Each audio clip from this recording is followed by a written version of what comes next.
নমস্কার দর্শক বন্ধু, আজ আলোচনা করব বৃহস্পতির গোচর কুম্ভ রাশি এবং কুম্ভ লগ্নের জাতক জাতিকাদের উপর কী ধরনের প্রভাব দিতে চলেছে সে বিষয়ে।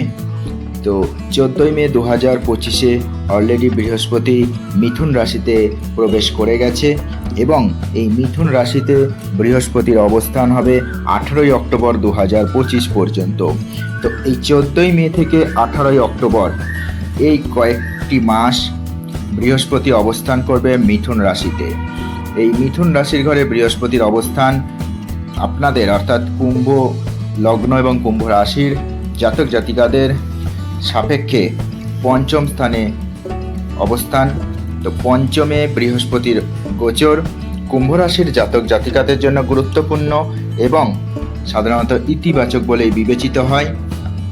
এই বৃহস্পতির এই অবস্থান কুম্ভ রাশির জাতক জাতিকাদের জীবনে, কুম্ভ লগ্নের জাতক জাতিকাদের জীবনে কী ধরনের প্রভাব আনতে চলেছে সেটাই এখানে বিশদে আলোচনা করছি। সম্পূর্ণ ভিডিওটি দেখবেন, ভালো লাগলে অবশ্যই লাইক করবেন, কমেন্টস করবেন, শেয়ার করে অন্যকে দেখার সুযোগ করে দেবেন। আর চ্যানেলে যদি প্রথম এসে থাকেন তাহলে সাবস্ক্রাইব করতে ভুলবেন না। এই গোচর কুম্ভ রাশির জাতক জাতিকাদের জন্য সৌভাগ্য বয়ে আনবে এবং বিভিন্ন ক্ষেত্রে সাফল্য বয়ে আনবে বলেই আশা করা হচ্ছে।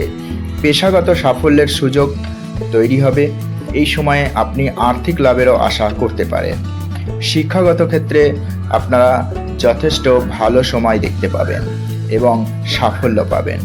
পরিবারের সদস্যদের কাছ থেকেও সাপোর্ট পাবেন, সম্পর্কের উন্নতি হবে, পরিবারের মধ্যে মানসিক বন্ধন আরও বাড়বে। পঞ্চম ঘর হলো সৃষ্টিশীলতা এবং ক্রিয়েটিভিটির সাথে যুক্ত, বুদ্ধির সাথে যুক্ত।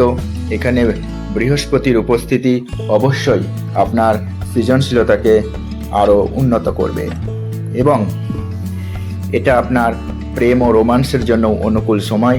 আপনি যদি এ সময় যারা পরিবার পরিকল্পনা করছেন অর্থাৎ বিবাহের চিন্তাভাবনা করছেন তাদের জন্য এই সময়টি অবশ্যই অনুকূল সময়। আপনার পার্সোনাল গ্রোথ এ সময় হবে, আপনার জ্ঞান বৃদ্ধি পাবে এবং আশাবাদী থাকবেন। আপনার দৃষ্টিভঙ্গি এ সময় পজিটিভ থাকবে। আপনার মধ্যে একটা সেলফ কনফিডেন্স বাড়বে এবং আত্মসম্মান এ সময় আপনার মধ্যে প্রকট হবে। কেরিয়ারের ক্ষেত্রে আপনার পেশাদারি প্রচেষ্টা এ সময় কিন্তু সাকসেস পাবে। নেটওয়ার্কিং আরও আপনার এ সময় স্ট্রং হবে এবং পদোন্নতি ঘটতে পারে। নতুন কোনো প্রফেশনাল ক্ষেত্রে আপনি নতুন কোনো চুক্তি আসতে পারে যেটা আপনার কেরিয়ারকে আরও প্রোগ্রেস করবে। পরিবারের মধ্যে শান্তি সমৃদ্ধি এগুলো এ সময় বাড়বে। পারিবারিক যে সমাবেশ এবং ভাই বোন ঘনিষ্ঠ বন্ধুদের সাথে বন্ধন এ সময় আরও স্ট্রং হবে এবং যারা সন্তান নেবার পরিকল্পনা করছেন তাদের জন্য অবশ্যই এই কয়েকটি মাস খুব ভালো সময়। শিক্ষাক্ষেত্রে প্রতিযোগিতামূলক পরীক্ষা বা উচ্চশিক্ষার জন্য যারা প্রস্তুতি নিচ্ছেন তাদের এ সময় মনোযোগ বাড়বে এবং তাদের সাকসেস দেখা যাবে। সৃজনশীলতাও এ সময় উন্নত হবে এবং যারা কোনো গবেষণার জন্য আবেদন করছেন তারা এ সময় সেক্ষেত্রে সাকসেস পাবেন। অর্থনৈতিক স্থিতিশীলতা অবশ্যই ফিরে আসবে। আপনার কোনো ঋণ থাকলে সেই ঋণ এ সময় পরিশোধ হতে সাহায্য করবে আপনাকে এই বৃহস্পতির অবস্থান। স্বাস্থ্যক্ষেত্রে উন্নতি হবে, আপনার আত্মবিশ্বাস, আপনার মানসিক স্থিতিশীলতা ফিরে আসবে এ সময়। যদিও বেশিরভাগ ক্ষেত্রে বৃহস্পতির এই পঞ্চমে অবস্থান একটা পজিটিভ প্রভাব কিন্তু আপনাদের মধ্যে আসবে সমস্ত ক্ষেত্রে, তবুও কিছু কিছু ক্ষেত্রে কিন্তু আপনাকে সতর্ক থাকতে হবে। যেমন শনির 7.5 যেহেতু এ সময় শেষ পর্যায়ে আপনাদের চলছে, যে কোনো সিদ্ধান্ত নেওয়ার সময় অবশ্যই ভাবনা চিন্তা করে সিদ্ধান্ত গ্রহণ করবেন। মানসিক চাপ যতটা পারবেন কম রাখার চেষ্টা করবেন। আপনার হজম শক্তিকে উন্নত করবেন যাতে শরীর স্বাস্থ্য ভালো থাকে। পাশাপাশি কোনো ধরনের স্পেকুলেটিভ ইনভেস্টমেন্ট যদি করতে চান, শেয়ার মার্কেট বা এই ধরনের ক্ষেত্রে যদি কোনো ইনভেস্টমেন্ট করতে চান অবশ্যই যথেষ্ট সতর্কতার সাথে সেখানে ইনভেস্টমেন্ট করবেন। আর প্রতিকার হিসেবে বলা যায় যে ভগবান শিবের আরাধনার সময় করতে পারেন।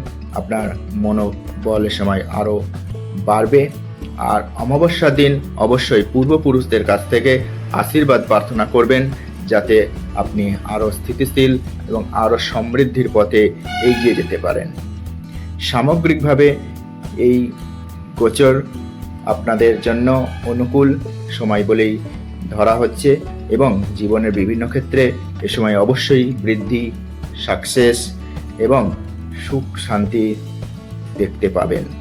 আশা করি ভিডিওটি আপনাদের উপকারে লাগবে। সবাই ভালো থাকবেন, সুস্থ থাকবেন। এখনকার মতো এখানেই শেষ করছি। নমস্কার।